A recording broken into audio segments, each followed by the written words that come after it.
동의하십니까? 적을 알아야 적을 전쟁에서 이길 수 있는 거 아니겠습니까? 지금 적과 아군이 모르고 누군지도 모르면서 함께 동수가면서 애국한다고 그럽니다. 그러는 사이 쟤네들은 적화의 모든 준비를 끝내고 이제 마지막 개헌을 통해서 합법적으로 대한민국을 통치하고자 합니다. 여러분, 이 엄중한 사실에 우리는 목숨 걸고 싸우지 않으면 대한민국의 미래는 없습니다. 자, 오늘 우리가 이렇게 모였으니 지만원 박사님을 중심으로 다시 마지막 전쟁을 시작해서 반드시 승리합시다. 여러분, 대단히 고맙습니다.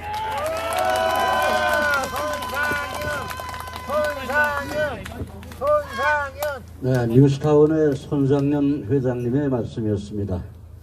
다음은 5.18 역사학회 회장으로 계신 조원영 변호사께서 영령들의 불명예를 풀어드리기 위하여 각계에 촉구하는 성명서를 낭독해 주시겠습니다.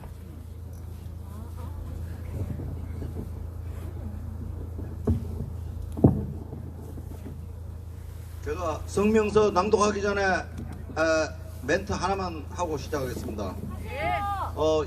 이 성명서는 저희들 5.18 역사학회 저 3회 회장, 저 오늘은 이거 낭독을 끝으로 이제 저는 2기 회장직을 이제 사임하고 3기는 박명규 박사님이 합니다. 그리고 저는 오늘 사단법인 국민주권 회복운동본부의 상임 대표를 맡으려고 합니다. 그리고 저는 청년들하고 검찰 소초역 7번 출구, 지난번에 한 700명 정도 나오셨는데 여러분들도 이제 동의하시면 같이 와주셨으면 감사하겠습니다. 왜? 5.18로 시작해서 4.15 부정선거로 얘들이 95% 공산화 시켰습니다. 개헌만 하면 끝이지 않습니까? 여러분 동의합니까?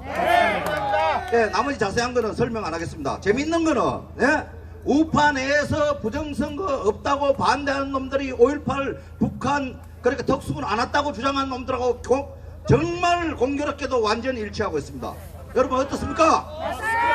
네, 지금 읽겠습니다. 나머지는 성명서 읽는 걸로 대체하겠습니다. 5.18 역사학회 성명서. 5.18 진실 재조명 없으면 이 땅에 정치적 평화 없다. 미래통합당과 미래한국당의 5.18 사죄 행위 경망스럽다. 지만원 박사에 대한 대법원 명예훼손 판결은 부당하다. 전두환 전 대통령에 대한 위법한 재판과 시민들의 모욕은 중단되어야 한다. 반일 종족주의 타파하고 세월호 침몰 원인은 재조사해야 한다. 지난 4.15 총선에서 예상을 깨고 문재인 대통령이 이끄는 여당인 좌익정당이 놀라운 차이로 압승했다. 압승의 원인을 두고 첫째, 코로나 지원금을 빙자한 표의 매수. 둘째, 컴퓨터를 이용한 선거 조작. 세 번째, 소위 보수 정당들의 부패와 무능이 거론되고 있다. 그런데 가장 중요한 것은 다수 유권자가 좌익정당을 지지하고 있다는 사실이라고 사료된다. 문재인 대통령과 좌익정당이 집권한 지난 3년 동안 국가안보는 처참하게 해체되었고 경제도 박살나고 있으며 부정부패는 산더미처럼 쌓여있다.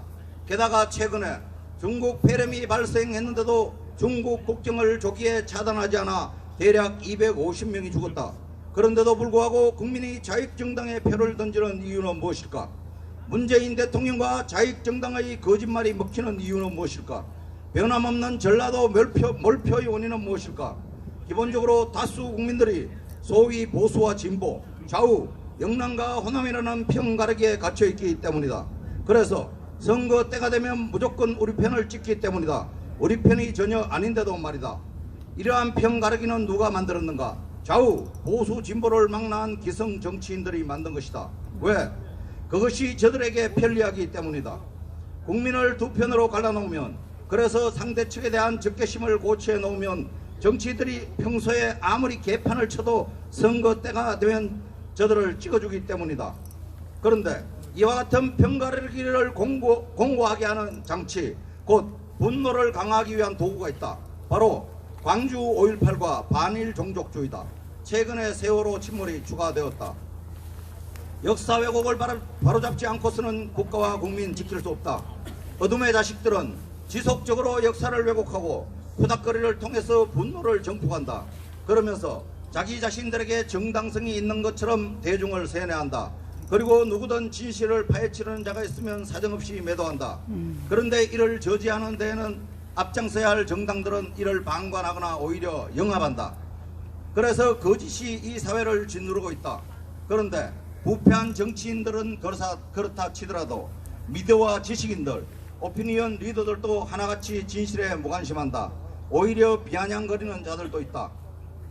거대한 음모 세월호 침몰, 해상교통사고인 세월호 침몰을 두고 말이 많다.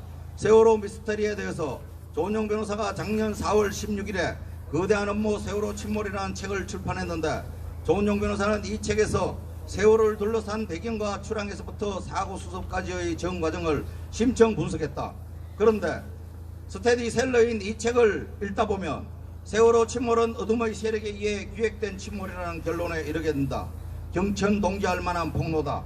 그런데 피해를 입은 당사자들도, 부패한 정치인들도, 미디어, 지식인, 오피니언 리더들도 모두 입을 쳐닫고 있다. 놀랍다.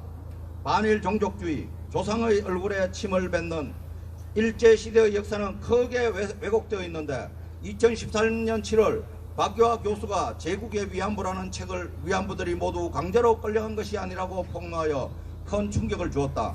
박교화 교수는 이 일로 지금까지 소송에 시달리고 있다. 그리고 2019년 7월에는 이승만 학당의 이영훈 교수와 김나경 교수, 김용삼 기자, 주익종 교수, 정한기 교수, 이우영 교수 등이 반일 종족주의라는 책에서 일제시대의 역사가 거의 모두 왜곡되어 있음을 지적했다. 일제가 위안부를 모두 강제로 끌어갔다거나, 노동자를 강제로 끌어가서 임금도 주지 않았다거나, 청년과 학도를 군대에 마구 강제로 끌어갔다거나, 농지를 빼앗고 식량을 수탈했다는 등의 주장이 모조리 근거 없는 날조임을 논증했다. 나아가 독도가 우리 땅이라는 주장도 근거가 빈약함을 논증하고, 독도를 이용해서 반일 감정을 조장하는 것은 나라를 망치는 행위임을 설파했다. 무거운 주제이지만 반일 종족주의도 베스트셀러가 되었다. 그런데 지식인들은 하나같이 입을 쳐닫고 있다. 5.18 북한군 폭동설은 과학이다. 광주 5.18 북한군 폭동설은 지만은 박사가 2008년 10월 20일에 출판한 연구서인 수사기록으로 본 12.12와 5.18 전 내군에 의해 최초로 학문적으로 논증되었다. 자익들은 감히 부인하지 못하는 정부 공식 문서인 수사기록 10만 페이지를 분석한 결과 5.18은 북한군이 아니고서는 설명할 수 없다는 결론에 이르렀다. 5.18 북한군 폭동설은 또 김대령 박사가 2013년 5월 12일에 출판한 연구서인 역사로서의 5.18 전 내군에 의해서 다시 한번 논증되었다. 광주 5.18 측은 당시 광주에 떠돌던 문서들을 유네스코에 보내서 문화유산으로 기념하도록 했다. 김대령 박사는 유네스코에 소장되어 있는 5.18 기록들을 분석한 결과 지만은 박사와 마찬가지로 5.18은 북한군 폭동이 아니고서는 성립할 수 없다는 결론에 이르렀다. 5.18 북한군 폭동설은 또 2015년 5월 5일부터 약 15개월 동안 지만은 박사와 뉴스타운 손상년 회장이 주도한 소위 광수 사진들에 의해 다시 한번 증명되었다. 5.18 당시에 광주에서 사진 찍힌 무장폭동 주역들을 남한에서는 전혀 찾을 수가 없었는데, 놀랍게도 북한에서 거의 모두 찾을 수 있기 때문이다. 그렇다면 5.18은 북한군 게릴라의 소행이라고 단정하지 않을 수 없다고 판단된다. 5.18이 북한군 폭동임을 뒷받침하는 다른 증거들도 널려있다. 그래서 이제 5.18 북한군 폭동설은 과학이다라고 말할 수 있다. 그런데 지만은 박사는 훌륭한 연구에 대해 감사와 존경을 받기는커녕 사법부와 5.18 폭력배들로부터 핍박을 받고 있다. 보수 미디어들로부터 외면받고 있다. 심지어 일부 보수 오피니언 리더들에 의해서 조롱을 받고 있다. 역사 왜곡을 바로잡지 않고서는 이 땅의 정치적 평화는 있을 수 없다. 국민이 역사적 진실을 바로 알지 못하면 오늘 우리 앞에 벌어지고 있는 안보의 해체, 경제의 추락, 부정부패 등 무수한 사건들을 바른 시각으로 볼 수 없다. 진실과 정의는 사라지고 거짓 선정과 적의가 있을 뿐이다. 결국 대한민국은 패망하고 말 것이다. 5.18 진실을 헷갈리게 하는 보수 동객들, 소위 보수 진영에서 5.18 북한군 폭동설을 부정하는 논자들은 조갑재 기자, 김진 기자, 전원책 변호사, 정규재 기자 등이다. 조갑재 기자의 주장의 요지는 두 가지다. 첫째는 당시 DMZ와 모든 해안선은 철저히 경계되고 있어서 적군이 절대로 침수할 수 없다는 것이다. 하지만 안보를 가장 중시했던 박정희 대통령 당시에도 DMZ와 해안선은 마구 뚫렸었다. 물샐 틈 없는 경계 철통 같은 방위는 국군의 목표이며 국민의 염원일 뿐이다. 둘째는 내가 당시에 광주를 직접 둘러보았었는데 북한군은 없었다이다. 그런데 조갑재 기자 혼자서 넓은 광주시 모든 곳의 상황을 한꺼번에 관찰할 수 있는가? 불가능하다. 새벽에 폭도들이 24단 지휘부 차량을 습격하는 것과 아시아자동차 공장에서 장갑차를 탈취하는 것과 44개 무기에서 무기를 탈취하는 것과 교도소를 공격한 것 등을 보았나? 아니다. 그런데 조갑재 기자는 자신이 마치 모든 상황을 본 것처럼 허황된 주장을 하고 있다. 그리고 간첩이 이마에 간첩이라고 붙이고 다니나? 북한군이 북한 군복을 입고 다니나? 보았다 해도 알 수 없는 것이다. 조갑재 기자는 지난 2월 15일 조갑재의 광주 사태 40년 동안 5가지 루머와 싸워 이긴 이야기라는 책을 출판했다. 그런데 그 5번째 이야기는 5.18 북한군 폭동설이다. 조갑재 기자가 5.18 북한군 폭동설을 두고 지만은 박사와 싸운 적이 있나? 지만은 박사가 공개 토론하자고 여러 차례 제안했지만 일체 외면했다. 링에 올라오라는 지박사를 피해 도망다니고서 어떻게 싸워 이겼다고 말을 할 수 있는가? 참으로 대담하다. 참고로 조갑재 기자는 2006년 12월 21일 한미연합선은 해체되고 주한미군은 나가야 하며 한미 공조도 타파해야 한다. 북한의 자주성은 평가돼야 한다고 발언한 바 있다. 이후에도 같은 주장을 반복했다. 김진 기자는 북한군 폭동설은 어느 도단이라며 대규모 시민이 지켜봤고 대규모 국군이 있었고 대다수 국내외 기자들이 지켜봤는데 북한군은 없었다는 것이다. 선거도 똑같은 논조로 얘기하고 있습니다. 위장한 북한군을 무심코 보고서 그 정체를 알 수 있는가? 김진 기자는 또 당시 시민군의 구호가 북괴는 오판하지 말라 했다고도 말한다. 간첩이나 게릴라들의 위장술과 선전술에 대한 이해가 전혀 없다. 한마디로 무식한 게 용감한 겁니다. 전원책 변호사도 북한군 개입설은 말이 안 된다며 왔다면 적발 못했을 리가 없다며 자신이 1980년 당시에 광주 상무대에서 훈련을 받던 중에 외박을 나와서 식당과 술집에서 여러 사람들과 이야기해 보았는데 아무도 북한군이 왔다고 말하지 않았다고 증언했다. 그러면서 탈북자의 증언은 전문 증거여서 증거 가치가 없다고 평했다. 자신의 증언은 전문 아닌가? 이 사람 변호사 맞는가? 예. 정규재 기자, 북한군 없어도 5.18 폭동이 설명 가능하다고. 조갑재 기자가 5.18을 광주 시민들의 우발적인 민주항쟁으로 보는 반면 정규재 기자는 이를 광주 전라지역 강경투쟁파에 의해 치밀하게 계획된 폭동으로 보는 것으로 판단된다. 당시 박정희 대통령 서거 후의 정권 공백기에 광주 전라지역에서 DJ를 추종하는 일부 폭력을 행사해서라도 정치적 지분을 차지하고자 하는 세력들이 치밀하게 준비해서 일으킨 폭동이라고 보는 듯하다. 그러면서 지만은 박사의 북한군 폭동설을 강력 비판한다. 지만은 박사는 광주에 북한군이 왔었다는 증거로 시민군의 24단 지휘부 차량 습격, 아시아자동차 차량 탈취, 장갑차 운전, 44개 무기 탈취, 교도소 습격 등을 들고 있다. 그런데 정규재 기자는 지만은 박사의 주장이 광주 시민들이 저러지는 못했을 것이다 라는 가정을 근거로 5.18을 북한군 폭동이라고 주장한다고 비판한다. 5.18 북한군 폭동설은 가설에 근거한 것이므로 허구라는 것이다. 그러면서 북한군이 없어도 만일 광주의 예비군들이 사전에 치밀하게 기획했다며 24단 지휘부 차량 습격, 아시아자동차 차량 탈취, 장갑차 운전, 무기 탈취, 교도소 습격 등을 모두 할 수가 있다는 것이다. 우리는 정규재 기자의 주장에 동의하지 않는다. 우선 정규재 기자의 만일 사전에 치밀하게 기획했다면 이야말로 가설임을 지적하고자 한다. 지만은 박사는 당시에 북한군이 광주 전라지역 토착 간첩단과 동조자들의 엄밀한 지원을 받았다는 것을 당연한 것으로 전제한다. 하지만 예컨대 정규재 기자가 지적한 행위들은 당시 상황에서 광주 전라지역민들로서는 불가능했다는 것이다. 그런데 정규재 기자의 가설이 맞다고 하더라도 북한군이 없었다면 도저히 해석할 수 없는 증거들이 무수히 많다. 몇 가지 예들을 들어본다. 북한군이 없었다면 도저히 설명할 수 없는 것들. 다음의 사실들은 5.18 폭동의 주인공이 북한군이 아니라면 도저히 설명할 수 없는 것들이다. 첫째, 5.18 당시에 광주에서 찍힌 광수 사진들 중에 소총을 북한식으로 거꾸로 메고 있는 자들이 있다. 둘째, 광주 사진 중에 북한식의 걸음걸이를 보여주는 자가 있다. 셋째, 광주 사진 중에 교통정리를 하는 순경이 있다. 당시에 경찰이 모두 도망갔는데 순경이 교통정리를 하고 있을 수 있나? 이것은 분명히 쇼다.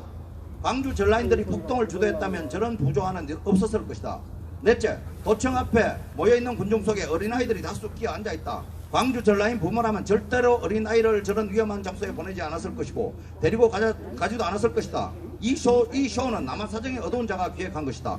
다섯 번째, 광주 사진들은 북한 고위층 인물들을 짝지은 것 중에 우리가 눈으로 봐도 동일인임을 인정하지 않을 수 없는 사진들이 다수 있다. 여섯째, 1999년 5월 한 달 동안 지상파 3사인 KBS, MBC, SBS가 광주 사진 속의 주인공 찾기 캠페인을 벌였는데 단 한 사람도 나오지 않았다. 일곱 번째, 2015년 10월에서 2016년 3월 6개월간 광주 5.18 측에서 광수 사진의 주인공을 찾았다며 광주 번화가에서 광수 사진전을 벌였는데 아무도 나타나지 않았다. 여덟째, 당시에 영무도생 600명이 강주에 왔다는 설이 파다했는데 영무도생으로 보이는 청년들 다수가 한데 모여 쪼그리고 앉아있는 사진이 있다. 그런데 그 사진의 주인공들이 단 한 명도 나타나지 않고 있다. 이들은 총을 들고 있지 않다. 그러므로 정규재 기자가 우려하는 바 양심의 가책을 느낄 것도 없는데 말이다. 자, 비 좀 맞아도 되죠? 아니면 네. 가세요. 저는 계속 비 맞고 읽을 테니까요. 죄송합니다. 하세요. 자, 아홉 번째, 5.18 직전에 광주 인근 여기저기서 수상한 청장년들이 다수 언거했다는 정언들이 무수히 많다. 그들이 광주 전라 지역민이라면 수상한 사람들이라는 정언이 나오지 않았을 것이다. 열 번째, 자동차를 타고 달려온 폭도들이 길을 몰라 주민들에게 길을 물었다는 정언들이 많이 있다. 지역민들이라면 있을 수 없는 일이다. 11번째, 광주 5.18 측은 개헌군이 시민들 시체를 교도소 주변에 안매장했다고 주장하며 수차례 땅을 팠는데 아무것도 나오지 않았다. 그런데 2014년 5월에 청주에서 6월 439가 우연히 발굴되었다가 갑자기 사라졌다. 인권을 부르짖는 자익들은 왜 아무 말이 없는가? 이 6월들은 5.18 당시에 광주에서 사살된 북한군 시체를 청주 야산으로 가져다가 감매장한 것으로 추정된다. 광주 전라인들의 시체라면 절대로 청주로 가져가지 않았을 것이다. 12번째, 2017년 4월 19일 당시 윤장현 광주시장은 광주 시민은 광주 교도소를 절대로 습격하지 않았다고 정언했다. 공격한 자들이 유령이 아니라면 북한군이 했다고 보는 것이 타당하다. 이상 북한군이 없었다면 5.18을 설명하는 근거들을 열거해봤었는데 이어서 정규재 기자가 코미디라고 비웃는 광수 사진에 대해 고찰해보자 한다. 정규재 기자의 광수 사진 조롱에 대한 비판. 자, 이거는 좀 건너뛰겠습니다. 우리 지만은 박사하고 매치, 정규자하고 매치하면 됩니다.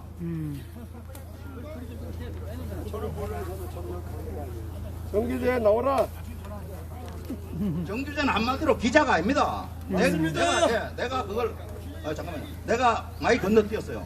내가 토론하자 해도 부정선거 토론하면 제가 뭐 감이 안 된다고 안 받아주는 모양입니다.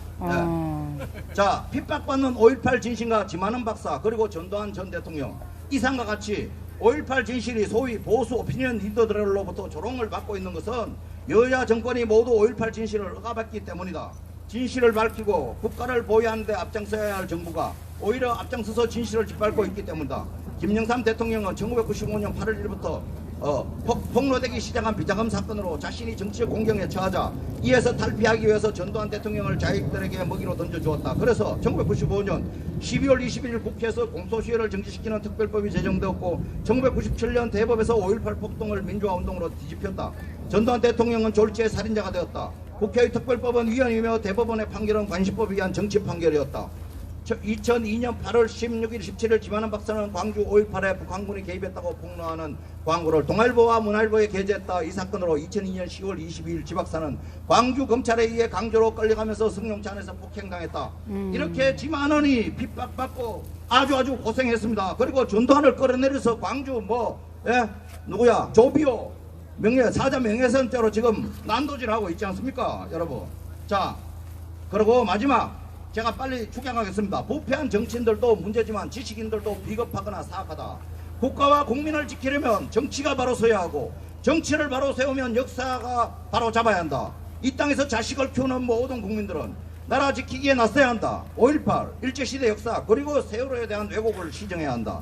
시정을 촉구해야 한다. 그런데 오늘 소위 보수 진영의 미디어와 학자들, 오피니언 리더들은 이 세 가지 중대한 문제에 대해서 모두 입을 쳐닫고 있다. 맞아요. 개새끼들이다. 맞아요. 비겁하거나 사악하다고 답이된다.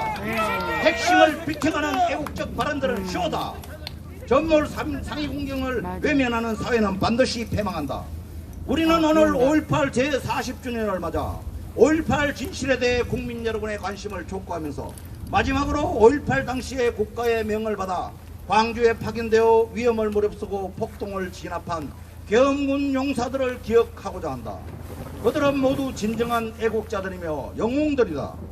특별히 당시 전투 중에 다치거나 정사한 장병들과 가족, 여러분들에게 위로와 감사와 존경을 표한다.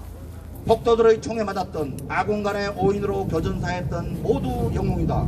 그리고 이와 같은 영웅들과 유가족을 외면하고 있는 우리 사회의 윗성과 비겁함을 엄중히 책망하는 바이다.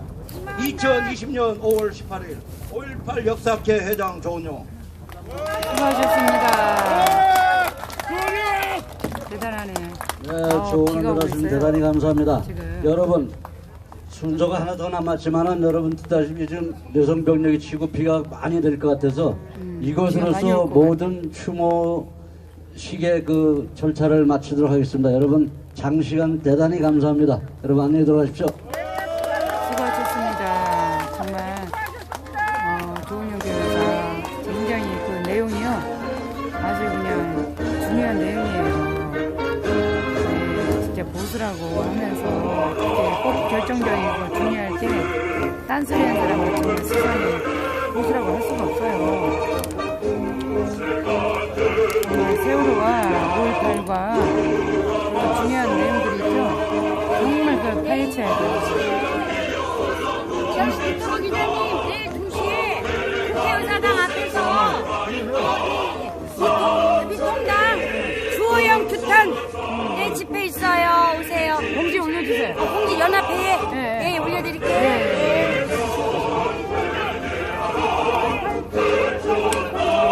이제 비가 굉장히 쏟아질 것 같아요. 천둥이 계속 치고 있고요.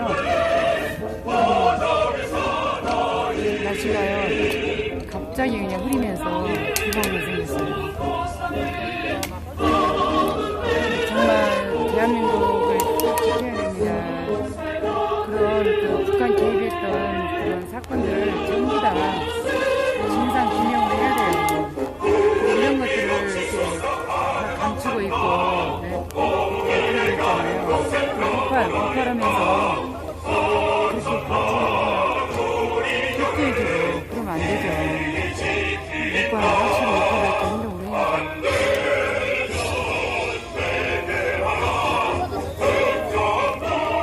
비가 많이 오기 때문에 일찍 끝냈습니다.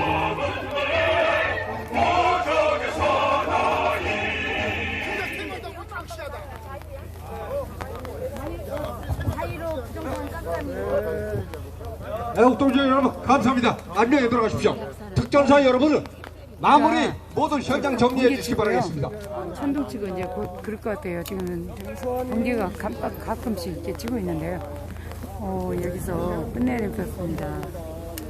비가 많이 오면 또 촬영이 너무 힘들어요. 시청해 주셔서 너무 감사합니다. 정말 5.18은요 북한의 개입이 확실합니다. 그래서 이 명단 공개를 반드시 해야 돼요. 그리고 진실 규명도 해야 되고요. 이게 풀리면은 정말 대표님 오늘 해요? 확실하게? 하는데 비가 와서 그렇지 모르겠네. 그렇게 비가 너무 많이 와가지고 여기서 저 방송을 종료하겠습니다. 시청해 주셔서 너무 감사합니다. 아유 끝까지 찍고 싶은데 비가 지금 많이 오고 있어요. 마치겠습니다. 안녕히 계세요.